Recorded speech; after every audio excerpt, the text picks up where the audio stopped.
this module really started to get very powerful in terms of what we can do with SQL injection. So let's just recap on some of the most important things we covered. And one of the first ones was establishing what sort of rights the account actually has on the target system. Is it just data reader? Data writer? Do we have DBO? So figuring out what you're going to be able to run as an attacker is a very important first step. Of course, the other thing was actually looking at other databases that you can attack. Why limit yourself to just the one the web application is talking to?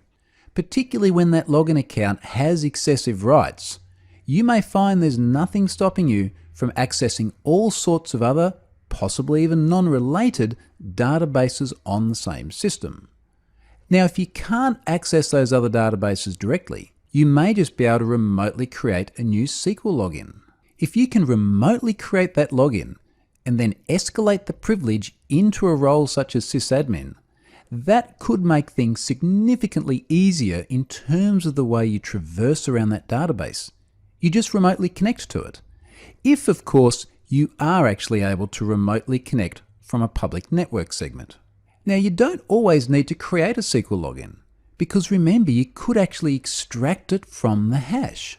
So you may well find that you can use that pwd compare function to enumerate through common passwords and see if there are any logins in the database that use it. Once you have that, then there's another attack vector where you may just be able to come into the database directly via that login. Now, regardless of how you get into the system, exfiltration via OpenRowset can be very powerful, and this is a great way of pumping out large volumes of data very quickly. As I said in that clip though, this is not enabled by default in modern versions of SQL Server, and that's a good thing, the secure by default position. So do establish the version of the database server as well, and you'll have a better idea as to whether or not you're going to be able to execute this kind of attack.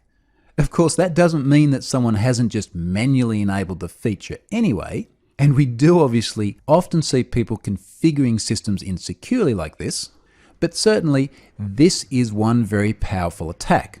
Another very powerful one, possibly even the most powerful thing you can do as SQL injection, is executing system commands. So once you can run XP command shell, the options open up extensively.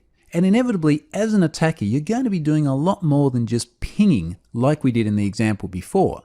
Now you're going to have access to all sorts of other resources on the target machine, as well as being able to start doing things like network reconnaissance and looking at the other machines in the environment. Having this command shell is an enormously powerful attack. And as I've said a number of times in this module, it just goes so far beyond merely accessing data in the database server.